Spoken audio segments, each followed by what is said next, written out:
Bienvenue, belles âmes. Aujourd'hui, nous n'allons pas loin, nous plongeons profondément en nous. Ce voyage consiste à libérer votre potentiel en maîtrisant 4 domaines clés. Votre bouche, votre humeur, votre argent et votre esprit. Pensez-y. Combien de fois des mots que nous regrettons nous échappent-ils? Combien de fois les humeurs, les habitudes financières ou les tempêtes mentales contrôlent-elles nos journées? Ces 4 piliers façonnent notre expérience quotidienne. Les maîtriser est une véritable autonomisation. En explorant chaque pilier, réfléchissez honnêtement à vos propres schémas, sans jugement, juste une prise de conscience. Trouvez un espace confortable, respirez, et commençons ensemble ce voyage transformateur. Apprenons à construire une vie par un design conscient et aimant. Le premier pilier, et peut-être l'un des plus importants, est votre bouche, les mots que vous prononcez. C'est la porte d'entrée de votre expression, le véhicule de vos pensées et de vos émotions. Les mots sont puissants. Ils détiennent une énergie incroyable, une force capable de façonner la réalité qui nous entoure. Ils peuvent guérir ou blesser, apporter du réconfort ou infliger une douleur profonde. Construire ou détruire, élever les esprits ou les abattre. Le choix nous appartient. Chaque mot est une graine, une petite entité porteuse d'un potentiel immense. Plantez-vous la gentillesse et la compassion, ou la critique et le jugement. Quelles sont les graines que vous choisissez de semer dans le monde? Nous avons tous dit des choses que nous regrettons. Des paroles impulsives, des remarques blessantes, des silences coupables. Mais avec la prise de conscience, avec une attention accrue à nos schémas de communication, nous pouvons changer. Nous pouvons évoluer vers une expression plus consciente et bienveillante. Avant de parler, faites une pause. Un moment de respiration. Un espace pour la réflexion. Demandez-vous, est-ce vrai? Cette parole est-elle ancrée dans la réalité ou est-elle une simple projection de mes peurs et de mes insécurités? Est-ce gentil? Mes mots vont-ils apporter de la joie, du réconfort ou au contraire, blesser et humilier? Est-ce nécessaire? Cette information est-elle essentielle ou est-ce simplement du bruit qui pollue l'espace? Votre discours intérieur compte tout autant, sinon plus. C'est le dialogue constant qui façonne votre perception de vous-même et du monde. Parlez-vous avec encouragement et bienveillance, en reconnaissant vos forces et votre potentiel, pas avec limitation et autocritique. Les mots façonnent votre bande sonore intérieure. Rendez-la édifiante, inspirante, pleine d'espoir et de positivité. Les ragots et la négativité érodent la confiance, l'estime de soi et empoisonnent les relations. Choisissez consciemment de parler des forces des autres, de leurs qualités, de leurs réalisations. Un compliment sincère, une parole d'appréciation, peut changer la journée de quelqu'un, illuminer son visage et réchauffer son cœur. Ne sous-estimez jamais votre impact, l'influence que vos paroles peuvent avoir sur ceux qui vous entourent. Essayez un régime de mots, une expérience de pleine conscience verbale. Pendant un jour, ou même quelques heures, évitez de vous plaindre, de critiquer, de juger. De critiquer ou de colporter des ragots, de participer à des conversations négatives et destructrices. Remarquez ce que ça fait, l'espace que cela crée en vous, la clarté qui émerge. Pratiquez l'écoute active, une écoute attentive et empathique. Accordez aux autres toute votre attention. Suspendez votre jugement avant de répondre. Essayez de comprendre leur perspective, leur vécu. Rappelez-vous, le silence peut être puissant, une force de calme et de présence. Parfois, la présence silencieuse, un regard bienveillant, en dit plus que les mots. L'objectif n'est pas de surveiller chaque mot, de devenir obsédé par la perfection verbale, mais de parler avec intention, avec conscience et avec gentillesse, en alignement avec vos valeurs les plus profondes. Laissez vos mots refléter vos valeurs, l'authenticité de votre être véritable. Gentillesse, vérité, connexion authentique avec vous-même et avec les autres. Votre bouche est la passerelle, le pont entre votre monde intérieur, vos pensées et vos émotions, et le monde extérieur, votre interaction avec les autres. Aujourd'hui, faites attention à vos mots. Soyez un observateur attentif de votre propre discours. Avec les autres, dans vos conversations et vos interactions, et avec vous-même, dans votre dialogue intérieur.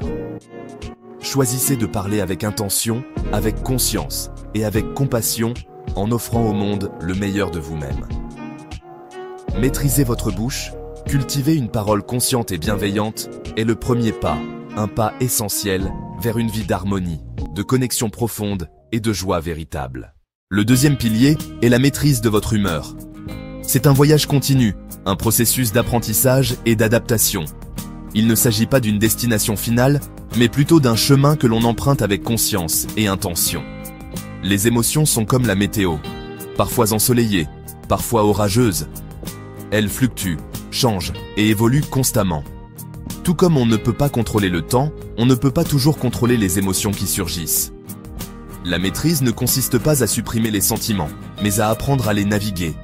C'est accepter leur présence, comprendre leur message et choisir comment y répondre de manière constructive. C'est comme apprendre à naviguer un bateau, en utilisant les voiles et le gouvernail pour diriger son cours à travers les vagues. Commencez par la littératie émotionnelle. Nommez ce que vous ressentez. Mettez des mots sur vos émotions. Identifiez-les avec précision. C'est la première étape pour les comprendre et les gérer efficacement. Stresser n'est pas la même chose que débordé ou déçu. Chaque émotion a sa propre nuance, sa propre intensité. Apprendre à les différencier vous permettra de mieux comprendre vos besoins et vos réactions. Lorsque des émotions fortes surgissent, faites une pause. Accordez-vous un moment de répit, un espace pour respirer et réfléchir avant de réagir. Respirez. Remarquez où vous le ressentez dans votre corps. Sentez la tension, la chaleur, les picotements. La respiration est un outil puissant pour se recentrer et calmer le système nerveux. Vous n'êtes pas votre colère ou votre tristesse. Vous êtes l'observateur. Vous êtes la conscience qui observe ses émotions, sans s'y identifier complètement. Vous avez le pouvoir de choisir comment y répondre. Pour changer votre humeur, bougez votre corps. L'activité physique libère des endorphines, des hormones qui améliorent l'humeur et réduisent le stress. Marchez, étirez-vous, dansez. Le mouvement change l'émotion. Le corps et l'esprit sont intimement liés. En changeant votre posture, votre rythme, vous pouvez influencer votre état émotionnel. Changez votre concentration. Ce sur quoi vous vous attardez, vous le ressentez. Dirigez votre attention vers des pensées positives, des souvenirs agréables, des objectifs inspirants. Pratiquez la gratitude, même pour de petites choses. Remarquez les joies simples de la vie, les moments de bonheur, les petites victoires. La gratitude cultive un sentiment de contentement et de bien-être. Votre environnement compte. Rangez votre espace, laissez entrer la lumière. Choisissez des sons édifiants. La lumière naturelle et la musique positive peuvent avoir un impact significatif sur votre humeur. Soyez attentif à ce que vous consommez. Nouvelles, médias sociaux, conversations. Filtrez les informations négatives et toxiques qui peuvent affecter votre état émotionnel. Choisissez l'inspiration plutôt que la négativité. Entourez-vous de personnes positives, de livres inspirants, de films motivants. Les soins personnels physiques comptent. Le sommeil, la nutrition, l'hydratation affectent toute votre humeur. Prenez soin de votre corps, il est votre temple. Un corps sain favorise un esprit sain. Progrès, pas perfection. Certains jours, vous gérerez bien les émotions, d'autres non. C'est normal, l'important est de continuer à apprendre et à grandir. Soyez gentil avec vous-même. Parlez-vous comme vous le feriez à un ami. Offrez-vous de la compassion, de la compréhension, du réconfort. La maîtrise émotionnelle est une pratique. Écoutez vos sentiments, mais ne les laissez pas vous contrôler. Reconnaissez leur présence, validez leur importance, mais ne les laissez pas dicter vos actions. Choisissez des pensées et des actions qui mènent à la paix et à l'équilibre. Cultivez la sérénité intérieure, la joie, l'harmonie. Vous êtes le chef d'orchestre de votre orchestre intérieur. Vous avez le pouvoir de diriger vos émotions, de les harmoniser, de créer une symphonie de bien-être. Guidez vos émotions pour créer l'harmonie. Transformez les dissonances en mélodie, les tensions en rythme, les peurs en espoir. Maîtriser votre humeur apporte résilience et autocompassion. Cela vous permet de faire face aux défis de la vie avec plus de force, de courage et de bienveillance envers vous-même. Vous avez le pouvoir de façonner votre monde émotionnel. Vous êtes l'artiste, le créateur, le maître de votre propre bien-être. Le troisième pilier est la maîtrise de votre argent. L'argent est un outil, pas le but. Utilisé sagement, il apporte la liberté, pas le stress. Commencez par la prise de conscience. Suivez chaque dépense pendant un mois. Ne jugez pas, observez simplement. Créez un budget. Pensez-y comme une autorisation, pas une restriction. Utilisez la règle des 50, 30, 20, 50% pour les besoins, 30% pour les désirs, 20% pour l'épargne et le remboursement des dettes. Dépenses conscientes. Faites une pause avant d'acheter. Est-ce un besoin ou un désir? Est-ce en accord avec vos objectifs? Concentrez-vous sur la construction d'actifs, pas seulement l'accumulation de choses. Investissez dans votre avenir, même de petites manières. Affrontez la dette avec un plan. Choisissez une méthode et tenez-vous-y. Constituez un fonds d'urgence 3 à 6 mois d'essentiel. C'est votre filet de sécurité. Automatisez l'épargne et les paiements de factures. La constance construit la richesse. Défiez les croyances limitantes sur l'argent. Remplacez « je suis mauvais avec l'argent » par « j'apprends à bien gérer l'argent ». La maîtrise de l'argent, c'est une question de choix. La liberté de poursuivre ce qui compte, de surmonter les tempêtes et de donner généreusement. Commencez petit, suivez, budgétisez, automatisez un virement d'épargne. Chaque étape renforce la confiance et la paix. Vos habitudes financières façonnent votre avenir. Maîtriser votre argent signifie créer une vie de sécurité et de possibilités. Prenez le contrôle, un petit pas à la fois. Votre futur vous remerciera. Le dernier pilier, et peut-être le plus crucial, est la maîtrise de votre esprit. C'est le fondement sur lequel reposent tous les autres aspects du développement personnel. Sans un esprit maîtrisé, il est facile de se laisser emporter par les distractions, les peurs et les doutes.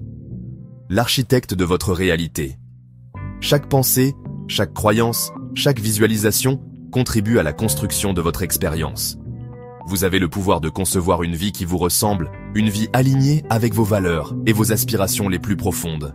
Un esprit encombré crée le chaos, un esprit clair crée un but. Imaginez un bureau désordonné, rempli de papiers et d'objets inutiles. Il est difficile de se concentrer et d'être productif dans un tel environnement. De même, un esprit rempli de pensées négatives et de distractions est incapable d'atteindre son plein potentiel. Pratiquez la pleine conscience. C'est un outil puissant pour calmer l'esprit et se recentrer sur le moment présent. Portez attention au moment présent, sans jugement. Observez vos pensées et vos émotions comme un spectateur, sans vous y attacher. Laissez-les simplement passer, comme des nuages dans le ciel. La méditation vous aide à observer les pensées, à prendre du recul et à ne pas vous identifier à elles. Sans être dominé par elles, vous devenez le maître de votre esprit plutôt que d'en être l'esclave.